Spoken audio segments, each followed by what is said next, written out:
આજે સપ્ટેમ્બરની 15 તારીખ થઈ ગઈ છે, છતાં હજી વિતરણની તારીખો ડિક્લેર નથી થઈ.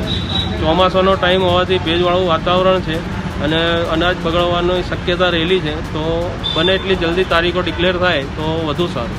આના કારણે રેશન કાર્ડ ધારકો અને દુકાનદારો વચ્ચે શું સંઘર્ષ થાય છે? આના કારણે દુકાનોમાં સંઘર્ષ થાય છે, ગાળાગાળી થાય છે અને ઘણા લોકો એમ કહે છે કે અનાજ છે તો આપતા કેમ નથી, અને મારામારી સુધી વાત પહોંચી જાય છે. આમ કઈ તારીખથી કઈ તારીખ સુધી વિતરણમાં ચાલતું હોય છે? જનરલી 4-5 તારીખથી વિતરણ ચાલુ થઈ જાય છે. અને આ વખતે હજી ડિક્લેર નથી થઈ તારીખ. શું સ્થિતિ છે? અત્યારે ગ્રાહક રોજે આવીને હેરાન કરે છે, છતાં માલ વેચાણનું કંઈ પરિપત્ર આવ્યું નહીં, એટલે વરસાદને કારણે અનાજ પણ પલળવાની શક્યતા છે. સામાન્ય સંજોગોમાં કઈ તારીખથી વેચાણનો હુકમ થઈ જતો હોય છે? 1લી તારીખથી થઈ જતો, 5 તારીખથી થઈ જતો. અને આ વર્ષે લેટ થઈ છે. गुजरात में राशन की प्रणाली में पुरवठा विभाग जो तारीख तय करती है वो परिपत्र लगाने में बहुत देर कर दी है. ये हर महीने होता है, क्या कहोगे? गुजरात में 2 साल से राशन प्रणाली में बहुत असमंजस का चल रहा है पद्धति. कभी 5 तारीख को, कभी 10 तारीख को, कभी 11 तारीख को, कभी 15 तारीख को, कभी 18 तारीख को वितरण की व्यवस्था शुरू करने का आदेश होता है. तब तक राशन दुकानदार के पास माल पहुंचा हो तो उसको पकड़ के रखना पड़ता है. मैं सरकार से पूछना चाहता हूं कि गुजरात में 2013 का फूड सिक्योरिटी कानून जो पेश हुआ है उसी मुताबिक काम चलता है. उसमें स्पष्ट बताया गया है कि 1 तारीख से हर राशन दुकानदार के पास माल पहुंचना चाहिए और बिक्री चालू होना चाहिए. नामदार सुप्रीम कोर्ट ने भी अपने आदेश में भूतकाल में आदेश जारी किया था कि हर 1 तारीख को दुकान पर आने वाले ग्राहक को माल मिलना चाहिए. लेकिन गुजरात की अर्थव्यवस्था राशन के मामले में बिल्कुल टूटी फूटी हो चुकी है और ये भी 2 साल से हुआ है. हम राशन दुकानदार भी परेशान है. आज बारिश की सीजन है, 1 तारीख के पहले से दुकानों पर माल पहुंचा है, लेकिन उसको बेचान करने की तारीख 18 तय हुई है. इतने दिन तक बारिश के मामले में माल पकड़ के रखना, उसको बेज लगेगा, उसमें जंतु पड़ेंगे, इसकी जवाबदारी कौन लेगा? उस टाइम निगम अपने हाथ खड़ा कर देगा. हमारे निगम के एमडी भूतकाल में भी कह चुके हैं कि जिम्मेवारी दुकानदार की रहेगी.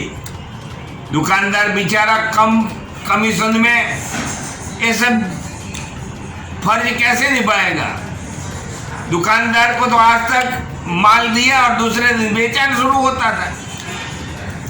ये हमारे नए director food and civil supply जब से बैठे हैं तब से उनकी सोच ऐसी रही है कि पूरे गुजरात में एक साथ लोग अनाज लेने के लिए बाहर निकलने चाहिए.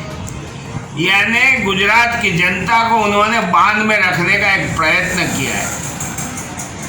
उनकी सोच मुझे लगती है ये जाहिर वितरण व्यवस्था के लिए सही नहीं है. और ये भी सोच उन्होंने ऐसे समय में उपयोग किया जब पूरा देश विश्व कोरोना की चपेट में था. तब भी उन्होंने यही काम किया. वो कंप्यूटर में डिस्प्ले होने नहीं देते.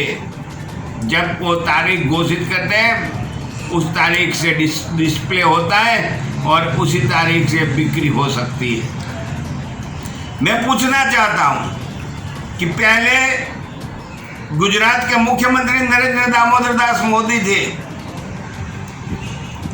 जो आज देश के पंतप्रधान हैं। उन्होंने 2010 से गुजरात में कंप्यूटराइज करने का काम किया, राशन दुकानों को कंप्यूटराइज किया, बायोमेट्रिक से माल देने का शुरू किया। उस टाइम भी जिस दुकान पे जब माल पहुंचता था वो दूसरे दिन वो बिक्री शुरू हो जाती। तो क्या नरेंद्र मोदी गलत थे? क्या नरेंद्र मोदी ने अपनी गलतियां करके ये दुकानें को चलाई, या तो हमारे नियामक श्री गलत है? इसका जवाब अब दुकानदार मांगता है और गुजरात की जनता मांगती है। मैं आशा करता हूं हमारे नए मुख्यमंत्री श्री भूपेंद्र भाई पटेल से कि आप इस बारे में देखें, सोचें और पुरवठा नियामक की कचरे में आमूल परिवर्तन लाए, तो राशन दुकानदार से राशन कार्ड होल्डरों को सही टाइम पे माल मिलना शुरू हो जाएगा। इसमें एनआईसी का भी बहुत बड़ा रोल है। वो भी नाटकबाजी और पैरालिसिस वाला हमारा सर्वर। एक सीधी बात है, मैं ये पूछना चाहता हूं कि कहा जाता है कि जब ज्यादा लोड पड़ता है तो सर्वर ठप हो जाता है। तो मैं हमारे नियामक जी से पूछना चाहता हूं, तो फिर 1 तारीख को विचार करने का आह्वान कर क्यों लोड डालते हो? तुम्हारा सर्वर ही पैरालिसिस वाला है, आप स्वीकार करते हो, तो फिर एक गलत काम क्यों करते हो? जिस दुकान पे माल आया उसको बेचने दो, तो सर्वर पर भी लोड नहीं पड़ेगा और काम सही होगा। लेकिन नहीं, किस सोच से चलते, किसके कहने से चले हैं। अब सरकार बदल गई है तो अब उसमें भी बदलाव होना चाहिए, यही मेरी मांग है। साथ में हमारे दुकानदारों का कमीशन की भी एक बात खड़ी पड़ी थी। नितिन भाई पटेल ने हमें 2 साल से धोखा दिया है, बातें किया, हाँ देखते हैं। अब तो देख लिया। अब हमें कमीशन के बारे में हमारे नए मुख्यमंत्री, नई सरकार इसके लिए तात्कालिक निर्णय घोषित करे, यही मेरी मांग है। नहीं तो हम अक्टूबर का माल बेचने से दूर हट जाने वाले हैं, ये हमने पक्का कर दिया है। हम 2-4 दिन में सरकार को हमारा मांग पत्र देने वाले हैं और उसमें अल्टीमेटम भी देने वाले हैं कि हम अक्टूबर का माल नहीं बेचेंगे, और उसके बाद जब तक निर्णय नहीं होगा तब तक ये हमारा हड़ताल जारी रहेगा। ये पक्का है। धन्यवाद।